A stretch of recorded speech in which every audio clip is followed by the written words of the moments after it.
আজকে আমরা যাচ্ছি আমাদের ডিপার্টমেন্টের পিঠা উৎসবে। অনেকেই জিজ্ঞাসা করো আমি কোন ডিপার্টমেন্টে পড়ি, কোন ইয়ারে পড়ি, কোথায় পড়ি, সবকিছু ডিটেইলস আজকের এই ভিডিওতে দেওয়ার চেষ্টা করব। তো এই যে আমার ডিপার্টমেন্ট, যেটা হচ্ছে ঢাকা বিশ্ববিদ্যালয়ের সোশ্যাল সায়েন্স ফ্যাকাল্টির সোশিওলজি ডিপার্টমেন্ট, আর এই দিনে বিভিন্ন ব্যাচের সম্মিলিত একটা পিঠা উৎসব এবং কালচারাল প্রোগ্রাম ছিল। আর এটা আমাদের ব্যাচের সুন্দরী সুন্দরী মেয়েদের একটা ছবি। এই দিন আমাদের ডিপার্টমেন্ট সাজানো হয়েছিল যে গ্রামীণ পৌষ পার্বণের যে একটা থিম, সেই অনুযায়ী।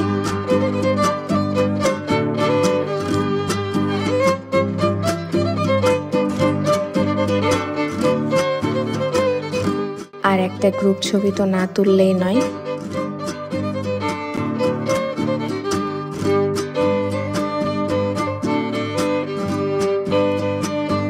তো এটা ছিল আমাদের 17th ব্যাচের গ্রুপ পিকচার।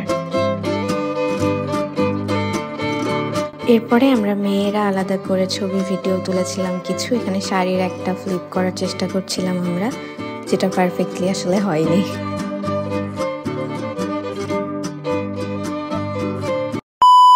এরপর আমি চলে যাই আমাদের যে পিঠার স্টলগুলো ছিল সেগুলো এক্সপ্লোর করতে। অনেক অনেক খাবার। তো এখানে প্রত্যেক ব্যাচেরই আলাদা আলাদা স্টল ছিল। এটা আমাদের ব্যাচের অগাস্টাস 17-এর স্টল, যেটা প্রায় সব পিঠা বিক্রি হয়ে গেছে। আমি যে শুধুমাত্র এই একটা পিঠাই পেয়েছিলাম, তাছাড়াও এখানে আরও একটা পিঠা ছিল, এটাও খেয়েছি। আর আমার ফ্রেন্ডের এই যে মুরালি ছিল, সেগুলো আমি সবগুলোই নিয়ে নিয়েছি, কারণ এটা পরেও খাওয়া যাবে। আমার ফ্রেন্ড হাফসা সোল্ড আউট, ওর সব পিঠা বিক্রি হয়ে গেছে। এরপর আমরা চলে যাই আমাদের অন্যান্য যে স্টলগুলো ছিল অন্য ব্যাচের, সেগুলো এক্সপ্লোর করতে। যেরকম এখানে ছিল অনন্য ত্রয়োদশ, যেটা আসলে 13th ব্যাচ। এটা ছিল খুব সম্ভবত 14তম ব্যাচ। এখানে হাওয়াই মিঠাই পাওয়া যাচ্ছিল, জামালপুরের বিখ্যাত। এরপরে চলে যাই 16তম ব্যাচের, যারা আমাদের ইমিডিয়েট সিনিয়র। আর এনাদের মার্কেটিং স্টাইল খুবই ডিফারেন্ট। ভাইয়ারা মাইকিং করে করে মার্কেটিং করছিলেন।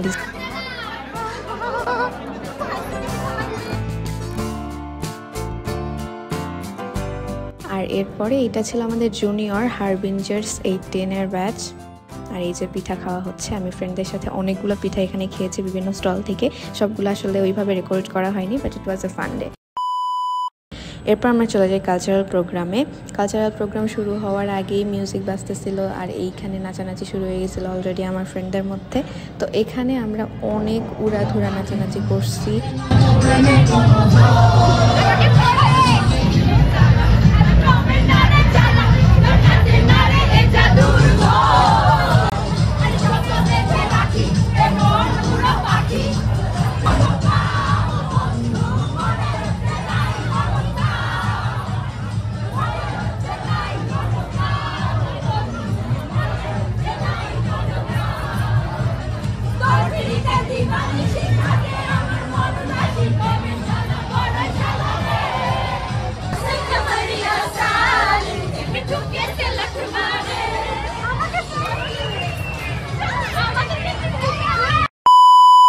তো এরপর আমরা ভদ্র বাচ্চার মতো বসে পড়ি।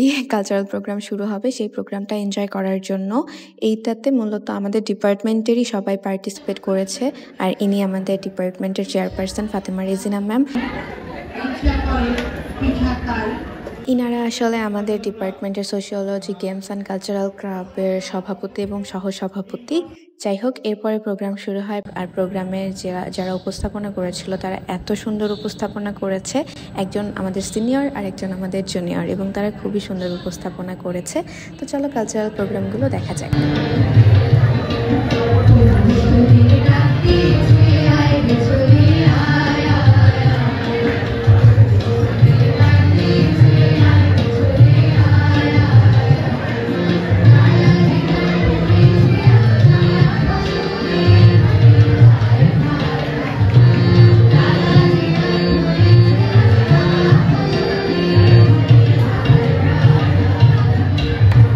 আবৃত্তি করছি কবি নুরুর রহমানের পৌষ মাস কবিতা নিয়ে।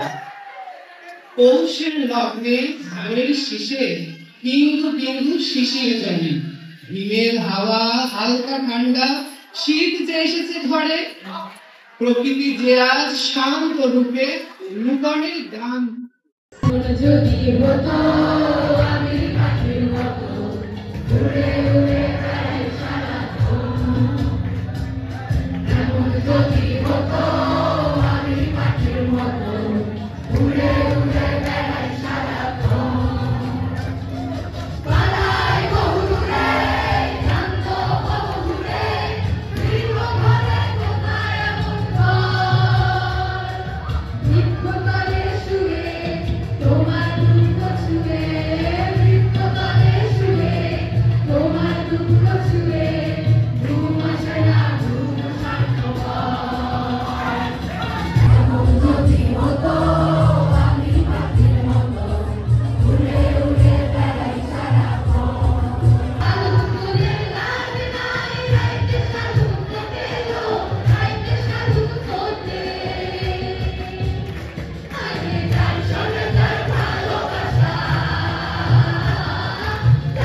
আমাদের সবার প্রিয় মাহবুব কায়সার স্যারও এই দিন আসলে একটা গান পারফর্ম করেছিলেন, যেটা খুবই আনএক্সপেক্টেড, বাট আমাদের সবারই অনেক ভালো লেগেছে। আমরা সবাই এটা এনজয় করেছি। ইভেন লিরিক্স পারতাম না, কিন্তু স্যারের গান শুনতে শুনতে আমাদের লিরিক্সটা মুখস্থ হয়ে গেছিলো।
এই দিন আমার ফোনের স্টোরেজ বারবার ফুল হয়ে যাচ্ছিল, তাই আমি কোনো পারফরমেন্সে একদম ফুল ভিডিও করতে পারিনি। যেরকম এই নাটকটা অনেক ভালো ছিল, কিন্তু আমি এটা রেকর্ডই করতে পারিনি কারণ আমার ফোনে স্টোরেজ ছিল না। আর যে আমাকে পাঠিয়েছে সেও প্রপারলি পাঠায়নি, তো আমি এটা অ্যাড করতে পারছি না। That's it for today's video. By.